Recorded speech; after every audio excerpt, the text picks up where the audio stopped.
Hello everyone, welcome to Finding Ithaca, cool little Starfinder Actual play podcast that will be starting very soon. I'm here with one of my very cool players, Ley, for our session 0. Ley, tell me about yourself. Hello, I am Nightly, aka Ley. On TikTok, I am Nightly. Everywhere else, I'm Nightly Cosplay. As that entails, I am a cosplayer. Dabble in tabletop RPGs. That's about me. What's up? Very cool, so talented, much awesome. Stop. And I am your GM, Depthe like the ocean. You can find me on all things via Chaotic Bunny. So, without further ado, let's begin. Ivaan is a small planet that orbits a distant sun in the Pierre planet system. Nestled between two large giants, the residents of this planet are used to the almost constant shroud of darkness that envelops this planet. Large, expansive deserts cover most of this planet, the flora taking a violet hue from the lack of sun. A species known as the Damai reside here. Calling it home for as long as they could remember, the sunless desert planet is the main reason the species have grown to be as tough and hardy as they are today. We focus in on a particular city on this planet, tall, towering buildings made of dark metal, roads spindling throughout like a maze. And we focus even more to a small building. Ley, describe your character. So, What are they doing? Vain is a total punk ass bitch. Has some. Can we curse? Is cursing fine on here? Yeah. Okay, just wanted to make sure. They have a huge mohawk. The sides of their head is shaved. They use she, her pronouns. They are in very punk, like leathers, plaids, rips and tears, safety pins. Like, think 90s punk. This is what they look like. They are currently in a diner eating a strange kind of meat. Doesn't really know what kind it is, but it's cheap and it's fast. So, can't really ask for much because she is a student. Yeah. And it's pretty bland. Could use some seasoning, but it's cheap and you're never one to complain. Waitress comes by, asks if you would like a top up of your coffee. Nah, I think this is the last bit for me. I have studying I need to get finished.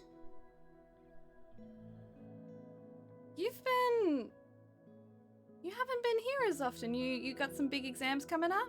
Yeah, in about 2 weeks, there's someone whose ass I need to beat, so.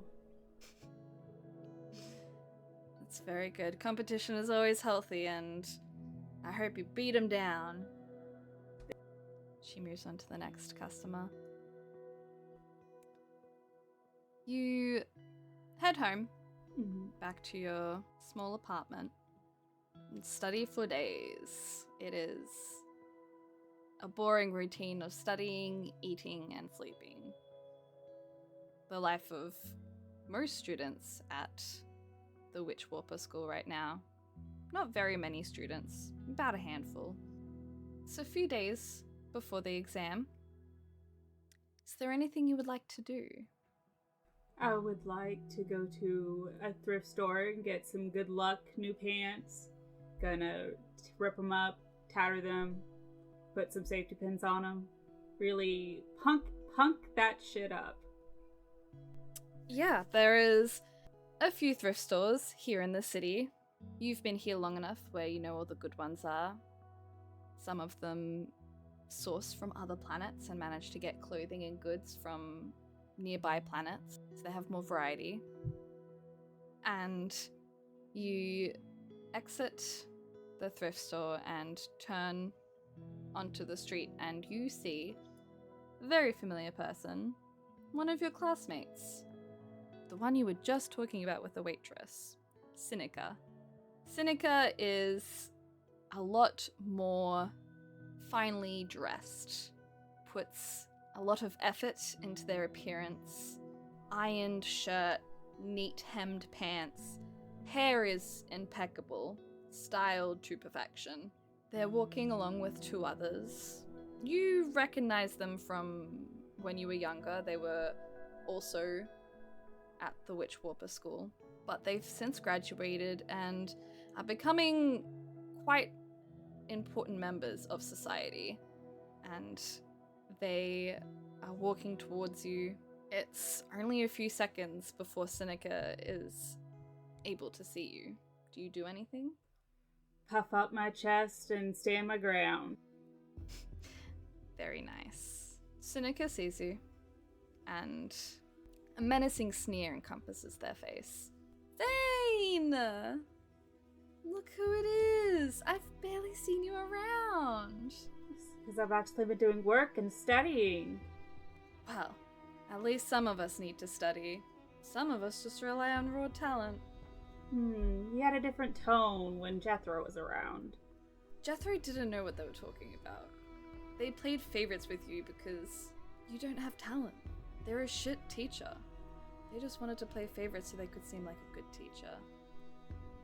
I punched them in the face. Sinica is too busy laughing at their own joke, and the one beside them has been silent in the interaction, kind of studying the conversation. The other one has been laughing along with the jaunts and the jokes. Sinica is too busy laughing to notice you stalk forward and hit them square in the face. Oh, fucking bitch! One of them, the more silent one, braces as they stumble back, making sure they don't fall. The other one is shocked, is sending freaked out looks between the two of you. You're gonna regret that. I don't think I will. Should probably put some ice on that. I'm gonna graduate, and I'm gonna make your life a living hell. I look forward to it. Fucking bitch. Walks off, muttering angrily. The other two follow behind, not knowing what to make of that interaction. And you continue on your way home.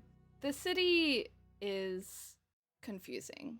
It is a maze, essentially. When you first moved here from an underground town, you got lost constantly.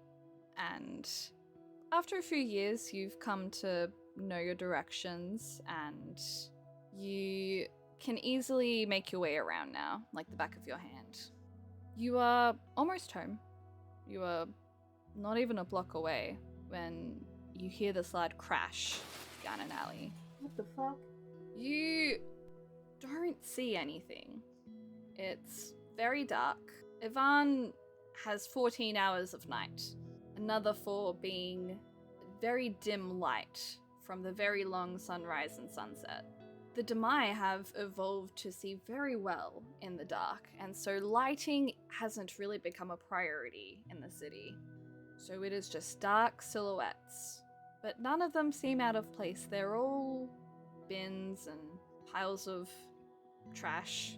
There's a pipe billowing steam towards one side. Fuck it. She goes in. Alright, you walk down the alley. Nothing seems out of place. You make it to the end without seeing anything.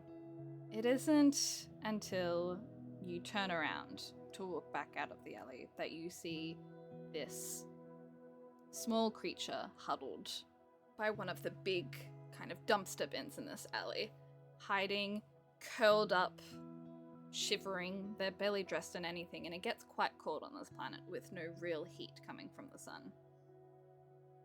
Oh, hey. Hey there. And they're startled, looking up towards you. You see very thin, elven man. He looks quite young, late teens, early 20s probably. Very chopped up hair, long ears. Clothes are nice. They're a bit dirty, and it looks like he's been wearing them for a short while. But they've been holding up pretty well, so he hasn't been in anything too disastrous, but he looks cold, he looks hungry, and he looks scared. Are you alright? I'm puts up her hands. I'm not any danger. Just check in. Are you alright? What planet am I on? This is Ivaan. What planet do you think you're supposed to be on? I'm a bit off course. I got shut down. Shot down? Dear God, are you alright? Yeah, and now that you're kind of taking him in and he's not as curled up, you do see this big gash along his arm. God, your arm. Kind of flinches as you reach out. I'm a Witchwarper. That helps. I know some spells that can help. I'm sorry, there are people after me. I don't want to put you in danger. Oh, please. Have you seen me? Danger fears me. You look like a kid. Not a kid per se. I am 18. Alright. Just point me in a direction where I can find a ship, and I'll be fine. I'll be on my way. I mean, you're a bit injured at the moment. Are you sure you don't want any help? He gets this stubborn look on his face and goes to stand up and then faints. I try to catch. Do I catch him? Am I athletic enough? You stop him from hitting his head on anything. That's good. But he does fall pretty hard on the ground, but you've kept the most important part safe. That is true. But you now have an unconscious elven man on the ground of this very dirty alley with an open wound on his arm. You don't know how much more he's injured either. Can't take him to Jethro, so I guess to my apartment I'm bringing this man. It takes you a while. I know that. I'm not going to be mean and say that you can't carry him, but it is a long process. Understandable. You are very lucky that you are close. It only takes you about 10 minutes, but you were right next to your building. Mm-hmm. Ooh. You're very lucky that you don't encounter anyone good. on your way to your apartment. It's starting to breach into sunrise, and a lot of Damai don't really spend time out in the sun, especially in the city. When it's daytime, people tend to sleep. You make it to your apartment. You are exhausted. Your hand is hurting from the punch. You feel your back start to hurt a little bit from slouching over and trying to drag him across. But you make it to your apartment. What's your apartment like? My apartment is opposite of how they look. It is very neat and tidy. There are some alternative band posters hanging on the wall. There's some clothes kind of thrown into a pile, but everything else is pretty tidy. She likes to keep everything organized because it helps her to keep her train of thought going in one direction. Where do you put your unconscious guest? She goes over and takes off the bed covering, so the comforter leaves the sheets, but puts the body on the body. That just sounds so puts him. We'll just say put him on their bed, and they get older blanket, not their nice comforter, to put on top of the unconscious man. Yeah. You have a bit better lighting here in your apartment. Not a lot, because you don't need it, but you can see him better now. He has very dark, disheveled hair. You realize now, when you notice that he's an elf, that while he may look like he's in his early 20s, late teens, he's probably quite a bit older. Very thin, but it's not like a bodybuild thin. This is, he's been without food for a while thin. Ooh. With the clothes that he's wearing, you don't see any other injuries. You see a lot of bruises, presumably from the crash. His ankle looks a little swollen, but not like a broken swollen, maybe like a sprain. But he is out cold and doesn't look like he's going to be waking up anytime soon. So, first take a pillow and put it underneath the injured ankle, try to get it elevated. Do you think you would have kind of like a first aid kit in your apartment with bandages and such? I would believe a first aid kit, nothing too advanced, just the typical ones that you get at, like, a department, not department stores, like superstores. So, like, bandages, maybe a gauze, but nothing too advanced. Yeah. It's enough to do for now. You do think at one point when you're wrapping it up that he probably needs stitches, but the gauze is stopping the bleeding. Do you just wait for him to wake up? I start cooking a meal because since he looks a little famished, she thinks something that might help would just be a nice bowl of soup. Make the soup. He doesn't wake up for hours. Dang, the soup's getting cold.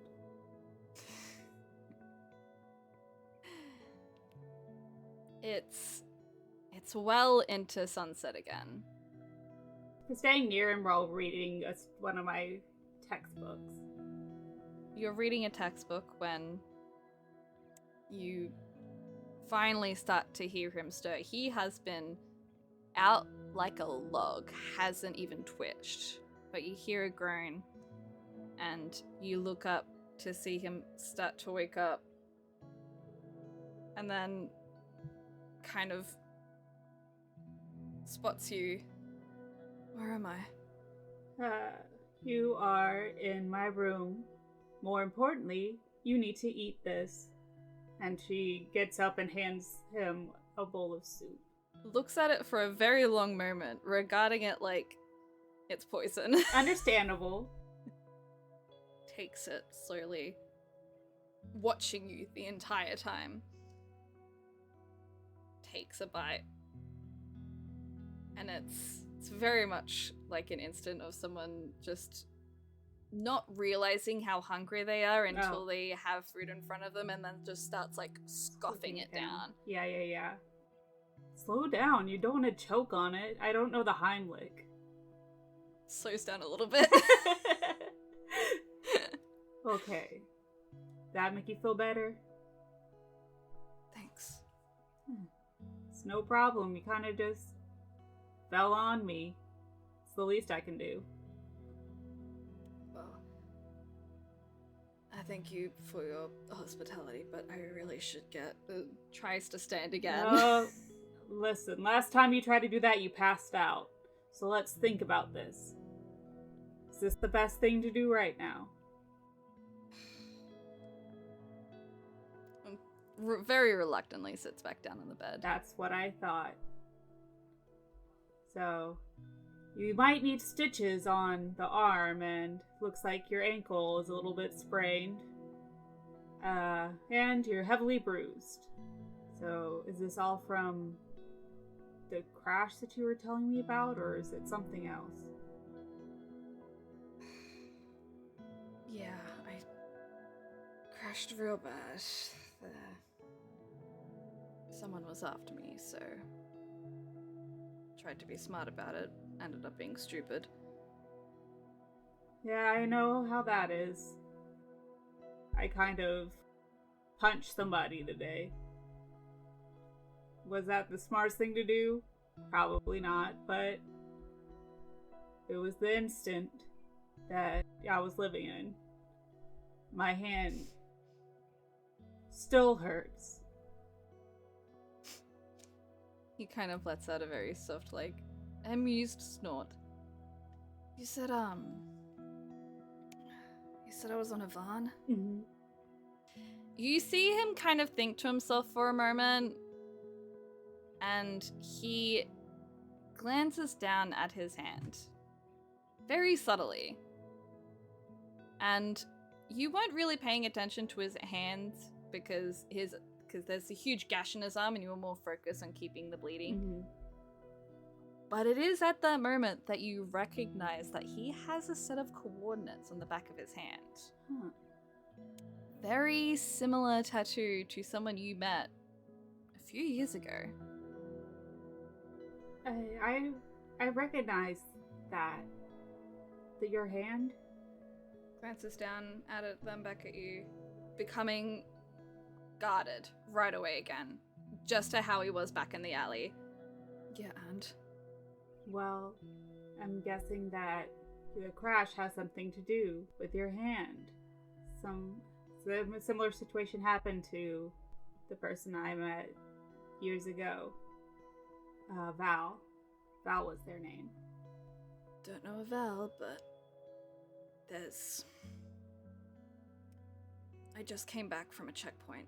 There's one nearby. And that's when you were attacked? Don't know what it is, but pirates have been ruthless lately. It's always pirates. Not like this.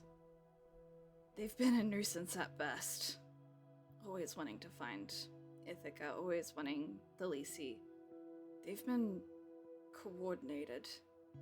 I don't know how, but they've been tracking some of us really well. I appreciate your hospitality, I really do, but if they saw me crash here, it's not long before they find you. Find me here. Well, you're not in any shape to do anything at the moment. Just stay for a little bit longer. Rest up. You look terrible, if I'm being honest.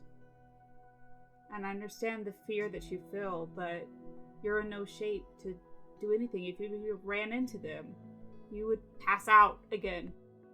And then they'll take you. I need a ship. Well, a ship is something that we can find, but your health is more important at this current moment in time. Let me go out and try to find you a ship. Just please rest. Alright. Did anyone see you with me? From what I saw, nobody saw me. Alright. And finally relents. Kind of relaxes a little bit. He'd been sitting up, trying to find a good moment to try and stand and prove you wrong that he's perfectly fine, but he finally relents and relaxes, and you can see from a mile away just how much pain that he is trying to fight through. Mm-hmm. My name's Vain, by the way. Marcus. Well, Marcus, it's nice to meet you. Wish the circumstances were a little bit different, but stay as long as you need. I'll go find you a ship. Thank you. Vain nods and grabs her leather jacket and heads out the door. Alright. You are not very aware of people that sell ships. Not many people leave this planet. You know... Actually, I'm gonna leave this up to a roll. Roll me a culture. Culture? Okay. That is a nat 1. You are so lost at where to start. You have no idea. It takes you a while. You know the city like the back of your hand, but the buildings are still very confusing to navigate because there's not as nothing's really marked. You don't really know what shops are what until you go in, and most of your knowledge has just been through kind of curious wandering over the years. So it takes you a long time to figure out where kind of you would find a ship to buy. You enter this, what initially looks like a mechanic, but you notice that on top of the kind of regular vehicles native to this planet, there are spaceships. Very, very small ones. Not for many more people than like 3. And there's only a few that this mechanic specifically has. But as you're kind of wandering around the shop and eyeing the spaceships that have been parked and the other vehicles that they have here, this man walks out. Very short hair, like a buzz cut. His eyes are a very pale blue, very tall. Looks similar to most of the Damai here, native to this planet. Regards, you a little taken aback just by your appearance and not used to the kind of clientele that you are. Hey. What can I do for you? I'm looking for a ship. Like a spaceship? Yeah.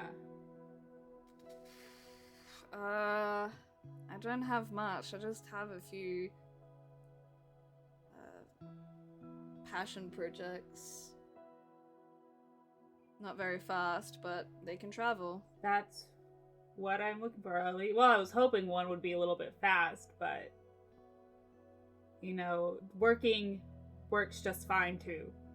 If you want a fast one, you can give me a couple of days. I can probably swap out an engine. That would actually be perfect. It's for a friend of mine. And I think it needs to be a little bit faster. So that would be great. Right, yeah, give the kind of like gestures over to the one more further away. Probably that one. I have a spare engine that I'd been saving for something else, but if you want the ship, I'll swap it out for you. Yeah, I think that would be perfect. Do you need me to put any money down while you work on it? Just pay on pickup. Okay. I'll get it all done. Give me 3 days. 3 days? Okay, that sounds like a plan. Go to shake hands. Should also note, I should also note, your exam is in 3 days. Oh no! It's okay, Marcus will just get on the boat. It's fine. Ooh, 3 days. Okay. It's all gonna work out. Everything's gonna work out fine. Yeah. Okay. I go to shake his hand to seal the deal. He shakes it. And as I'm doing it, I'm like, do you have a student discount? You're a student? Yeah. What do you... Witchwarper. I don't really do student discounts. It's worth a try. It was admirable. Thanks. They laugh. He kind of like chuckles to himself and heads out back, presumably to work on the ship. Vain, I think, is gonna head to the school to go to the library to get some new study textbooks. What are you getting? Gonna get the history of witchwarpers. Going to get how to cast and who to cast them on. And then going to get Witchwarper. It's for dummies. Yeah. You get those books. You make it home Marcus is passed out again, dead asleep. I go and check on his foot, see if it's still propped up. It's still propped up. Go to the arm to see if it needs to be changed, the bandaging. Yeah, it's still kind of bleeding through, but you notice that it's healing pretty quickly. Okay. Still needs stitches, but it's not perilous. Yeah. So, no, I'm not gonna try DIY stitching. I mean, I could, but I'm not going to. I could. You could. I mean, Vain works on their clothes. Vain's... No, I'm not going to. Yeah, so you sit down to study, I assume? Yes. It's another few hours before you hear Marcus stir again. Hey. Okay. How'd getting a ship go? It's gonna be 3 days, but you're gonna get a fast ship. Maybe this time you won't get caught. That's a long time to be stuck here. It's better than none. You can tell throughout this interaction that he's been trying not to laugh. There's been little twitches of his lips, squint of the eyes, but in the end he does have a very focused and resolved face. I don't even know if I can be here that long. They might already be here. But they don't know where you are.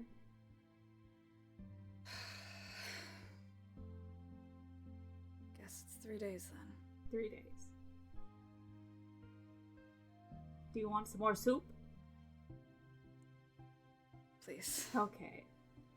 Vain gets up and goes and heats up some soup to bring to them. He doesn't regard you as suspiciously anymore. He takes the soup gratefully. It's a comfortable silence between you two. He doesn't speak much. Very, very strong and silent type. Mm. You can already see, though, after even just a short amount of rest and the meals, he's already getting some color back in his skin. Do you do anything else? I think just going back to studying. Maybe Yeah. puts out some new clothes that aren't completely pumped out. Just so he can have a change of clothes if need be. Yeah. He'll probably wash up, take a shower, change into the new clothes.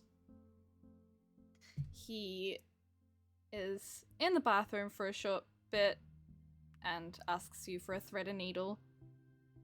He stitches it up himself. Hey yo, that's punk. That's punk right there. Much respect. Vain respects that so much. You're like, oh, hell yeah. Do you say that to him? She goes, hell yeah, brother. It's a little unexpected. He kind of chuckles, but stands over the bathroom sink so that he doesn't make too much of a mess. Stitches up the gash. It's actually pretty good. You're very surprised. There is a technique there, but uses the last of the bandages. But since it's stitched up, it won't be needed to change as regularly. Mm-hmm. Comes out looking a lot cleaner, a lot nicer. He's quite handsome. Now that you're not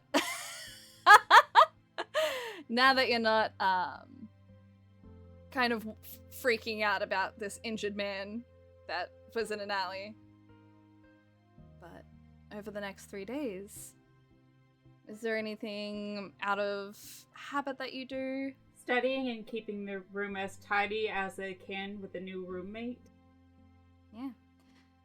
He helps when he can, kind of hobbles along to try and help you out. He's wrapped up his ankle, puts some ice on it every now and then. There is a knowledge to his patterning as he's taking care of himself. It's pretty easy to discern that he's experienced in some sort of medical care. But he doesn't say much over the next 3 days. sees you studying, leaves you to it. Will tell you a few stories over meals. Tells you about how he came to be with Elise. It's making you feel very nostalgic over the time that you met Val and Jethro was taking care of her, and the stories that she would tell. They're very similar. It seems to be that everyone starts off at the same planet, and it's the same checkpoint system. Marcus has been to the same planets as Val because, as Marcus said, there was a checkpoint nearby, and you assume that that's how Val came to be here, and that's how Marcus is here as well. But 3 days have passed. It's time to pick up the ship, and it's time to do your exam. Have you told Marcus that you have an exam today? No! It's a surprise! The day starts, and Marcus looks determined. He seems much better. Just in the 3 days of care alone, he is already looking a lot healthier, cleaner, nicer. It's a wonder what being taken care of will do to one's mood. Kind of starts to get ready for the day, putting on his old clothes that he came with that are now washed. Kind of getting some supplies together, had sent you out during the 3 days for some food that he offered you credits for. Turns to you. So, when are we getting the ship? Well, if you want to go together, you're going to have to wait until 12:45-ish. I have an exam that I have to take today. But if you want to go by yourself and try to navigate this labyrinth of a city, you can go whenever. Wait, you have an exam today? Yeah, why do you think you've been studying so much? I just thought you were a nerd. Yeah, I am. But you don't have to say it like that. That is me laughing, that is not Marcus laughing, but... Sorry, I could probably find it. Just point me in the direction. More likely I have to draw you a map. Why would you need to draw me a map? Because it's not really just a direction. There's just... When I say this town is a labyrinth, I really mean it.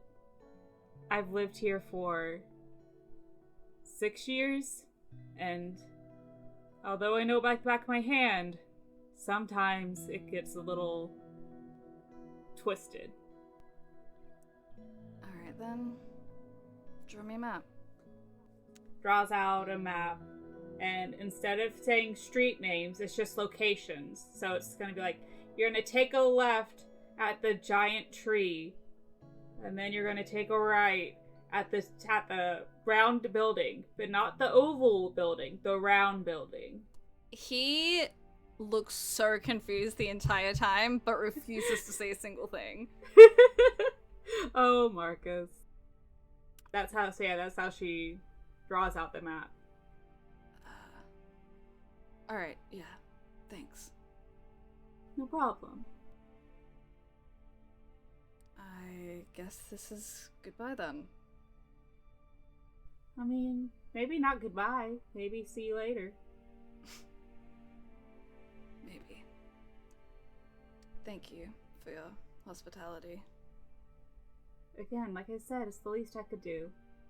And kind of nods awkwardly, leaves, and you begin to get ready for your exam.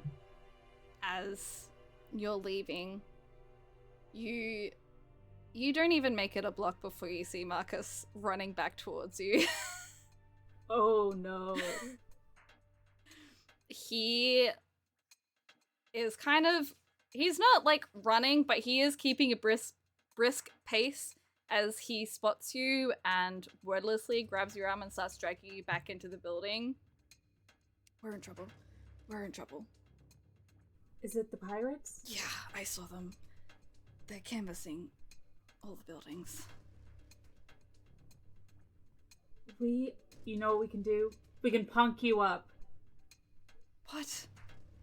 Punk you up. You'll be disguised. They know what you look like. If you look different, then maybe they won't notice that it's you. You really think that's gonna work? Oh, I know it's gonna work. Alright, let's try it. Makeover time! So, gonna take some of their hair gel, Vane's hair gel, and is going to mohawk. Oh wait, no. The spikes. The hair spikes. Okay. You know what I'm talking about? Yeah. We're doing that. Alright. His hair And then, is just long enough to pull these off. You have to spend a little bit of time finicking because the hairs like that are lower are a bit stubborn because they're just too short to be manipulated. But yeah. We still got a little bit. We got little spikes. Yeah.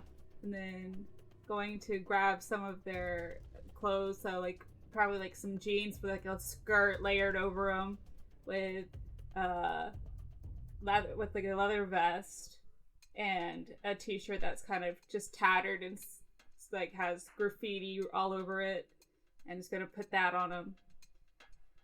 Then let's see, I do have some clip-on earrings. You want to try some of those? Sure. Hell yeah, brother. He's been pretty reluctant for most of this, but there have been moments where he seems to be enjoying it a little bit. There is kind of still the underlying panic of threat, and he knows that he is actively being chased now. So there is still that, but there is kind of a few moments every now and then where he seems to enjoy it a little bit. Yay! Punk time! It's pretty decent. He does look fairly different from kind of his original look. Enough that from a distance wouldn't be recognizable, but if someone were to speak to him face to face, they would absolutely recognize him. Understandable. Okay. He hesitates for a moment. I don't know if I can navigate this city on my own. Vane looks at their non-existent watch on their wrist. Like, maybe I can get an extension on my test, because this is kind of important for you to leave as soon as possible. Yeah, if that's... It's something that needs to be done, so hopefully they'll let me take it again later. Alright, ready to go? Yeah, let's do it. Alright. They head out. Alright. This is stressful. Oh. It's a bit of like a mismatch, follow the leader, in which you lead in terms of directions, but Marcus seems to be a lot more better at keeping under the radar. Pulls you back when you try to step onto a street that's just a little too crowded, and kind of motions for you to pick a different direction, in which you know the city very well. You see a couple of the pirates from a distance. Shit. There seems to be a lot here. If you had to guess, they probably have a lot of people here just because the city is so confusing and so hard to navigate that they have just decided to spread out as much as possible and have as many people on the ground covering as much cover as possible. So it takes you a short while. There is a very close call in which you step out and someone from a distance spots you and Marcus drags you back, but you are around the corner before they come and check it out. Ooh, good. You get to the mechanic. It's a moment before, like, the door chimes as, like, you walk in, and after a moment, the same mechanic walks out, recognizing you. Glances over at Marcus, kind of regarding him strangely. He looks at him for a moment, like, a very long moment. Kind of like that moment where you see someone familiar and you're trying to place where they've seen them. Mm-hmm. So there's a moment of that. You feel Marcus kind of still beside you before the mechanic kind of shrugs it off, turns to you. Just in time. I just finished her this morning. Beautiful. This your friend that's picking up the ship? Yep. This is my friend, my good friend. She thinks we're trying to think of a new name. Skinbuck. Nice to meet you, Skinbuck. Marcus tries not to grimace. Yeah. It's an old name. It was my granddad's. Mechanic looks a little bit more weirded out. Right. Well, she's back here and kind of leads you two over to a very small 2-person ship. I changed the engine out. She should be a little bit faster, but yeah, you can do with her as you please. That's gonna set you back 200 credits, and you definitely don't have that money as a student. No. And no, I don't. you panic. Skinbuck. Does Skinbuck have that money? You panic for a moment, but Marcus doesn't seem too perturbed by the price and reaches in to pay for it. But it is in that interaction you hear the door open again behind you. Oh no. And the mechanic looks over your shoulders. I already told you guys, I haven't seen him. And do you turn around? I'm scared too. I don't wanna know who it is. Listen, we've looked everywhere, but people have been seeing him. We're just making sure that he doesn't have a way out. He's very dangerous. Marcus is a stone statue beside you. He's not turning around. Mechanic kind of... I'm with customers. Well, maybe they've seen our friend. There's a moment where it seems like they're waiting for you to turn around. I turn around and I'm like, who are you looking for? You see before you a feline-like humanoid. She has a very white, soft-looking fur. Her paws are quite fluffy and large, as well as her tail and the fur around her face. It is all catered to quite cold weather. But outside of those features, you see a long scar going from the center of her forehead down towards the right side of her cheek, down onto the bottom of the jaw. She wears a loose white under blouse underneath a corset with one of those layered skirts with ripped jeans underneath, and she stands there with her arms crossed and regards you with this somber but with a familiar glint. I'm looking for this man. Holds out a disc, and you see Marcus. Marcus's portrait. Can't say that I've seen him, but I've been studying a lot. Me and my friend, what did I call him? Bucky. Who's legally blind, so he can't really look at it. So Sorry about that. We've been studying for our exam. She eyes you for a moment before clicking the hologram off, tucking it into a pouch. Right, well, if you see him, don't approach. He's very dangerous. Copy that. Also, love the corset. She kind of chuckles a little softly. Thanks. Turns and leaves.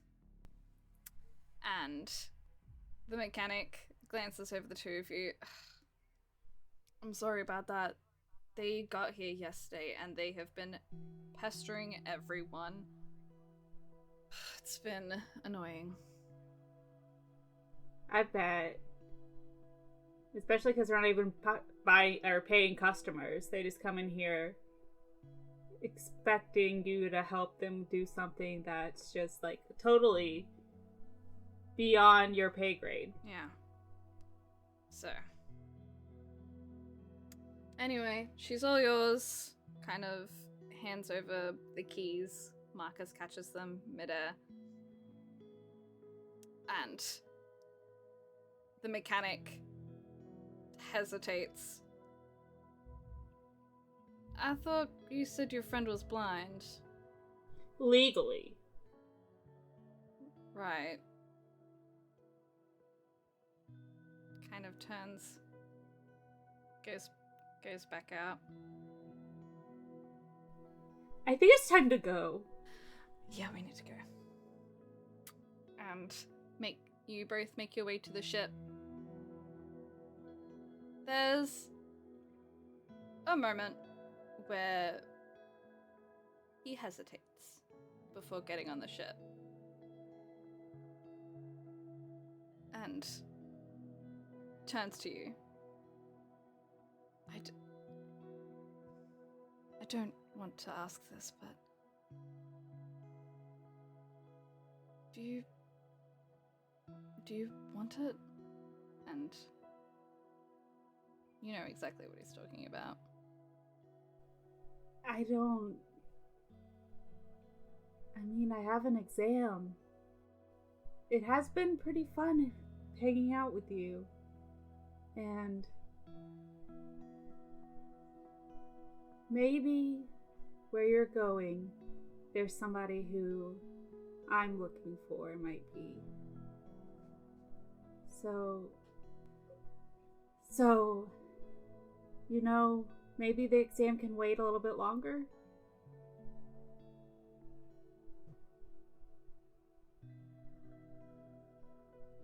She kind of nods her head towards the ship.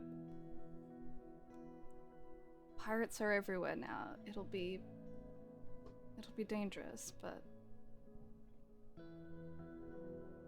I think you have a better chance than I do of finding Ithaca. Well, let's take to the scars. And a certain expression that you can't quite read comes across Marcus's face. And I would like you to describe your sentimental act of affection and the corresponding memory for that act. The corresponding memory is a shoulder pat, because she can't pat her head because her mohawk is too big. And it draws back to when she first met Jethro when she was a child, and he would always pat her on the shoulder, and in a very paternal way, and she always cherished those memories with him. Yeah. And there is a moment where Marcus reaches out to hold your hand. His coordinates glow faintly as he kind of chuckles a little bit. His irises glow slightly as well as he reaches forward and gives you a pat on the shoulder with his other hand. Your vision goes white. It is a stunning sensation that kind of locks all of your muscles into place as you vividly remember every single time that Jethro would pat your shoulder when you cast your first spell, when you made it into the school. Every time that Jethro was proud of you. They would pat you on the shoulder. You hear this ringing, this high-pitched ringing in your ears. Still stunned, still seeing white, but feeling all of these emotions of every moment that you've had with Jethro. The ringing feeds into your head, washing it in this white noise. And you finally stable yourself. You come back to the present, and Marcus is standing there with a relieved smile. It's almost as if he didn't realize how heavy this burden was until he had given it to you. But he also seems guilty about it. You had taken care of him and nursed him back to health and helping him escape. And now you are. And now you have this burden.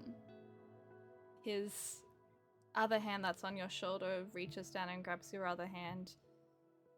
You are very intelligent and kind, and I can't thank you enough. But I can start by giving you a head start. What do you mean? Those first set of coordinates are a bit of a distance away. You need as much time as you can. They will notice someone leaving the planet. Marcus. So, I'll hold them off. Thank you, Vain. I'm not... You want me to leave you? I'll figure it out. There's some other ships here. I'm quite handy at jacking a ship. It's not going to be as fast, but it's enough of a distraction. I'll leave. Draw their attention, and then you need to leave right after me. It's about 4 days' journey from here.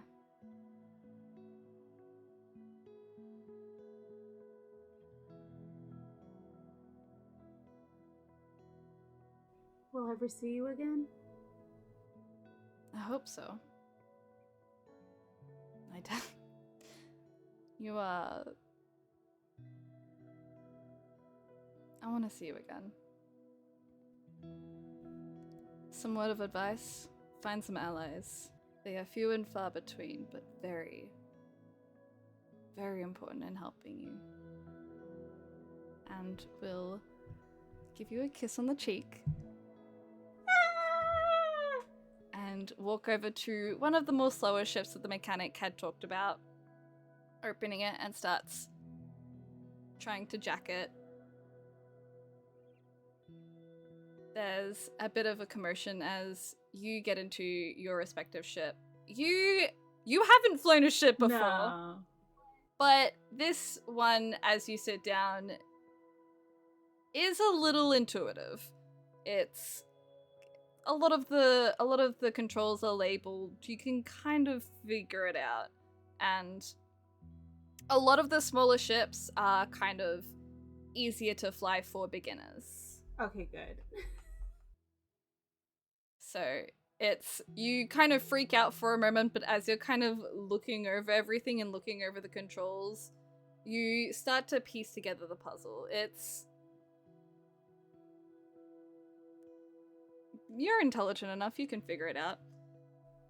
Ayo. But you see Marcus jack the ship and start flying, and you see out of your window that the mechanic has ran out and immediately started shouting because that is not the ship that you bought. But you also take off not far behind him. And You see his ship is definitely slower than yours, but you see him go out into the atmosphere, into space, and you see this large pirate ship that was coasting along from a distance start to kick up and chase Marcus's ship. There is a part of you that wants to stay and help. And you think that you should help, but you also know what these pirates are after. And you fly off. This ship is fast. A lot faster than Marcus' ship. And you know that from the commotion that Marcus is making, you can hear the distant booms of firepower happening. But you leave the glowing coordinates on your hand. This is definitely not how you thought this day was going to go.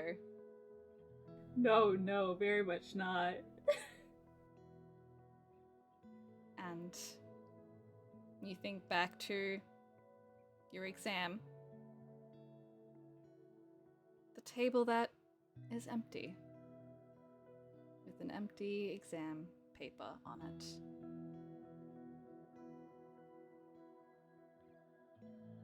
But you look ahead to this vast sea of stars ahead of you, and a thrill of excitement runs through you. You're leaving Ivaan. It's the same thrill of excitement when you first moved to the city. Something new. It's something that you can learn. Maybe this was your calling all along. Maybe you were destined to go out into the galaxy and find Ithaca. You travel and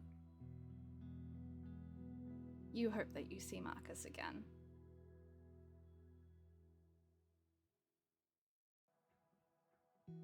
He gave you the coordinates. A token to remember him by.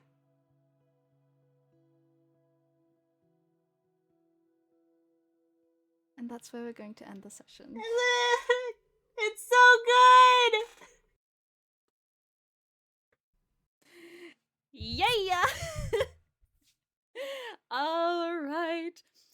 Thank you so much, everyone, for listening. This will be a collection of short prologues for all of our players, so please stay tuned. And goodbye! Bye!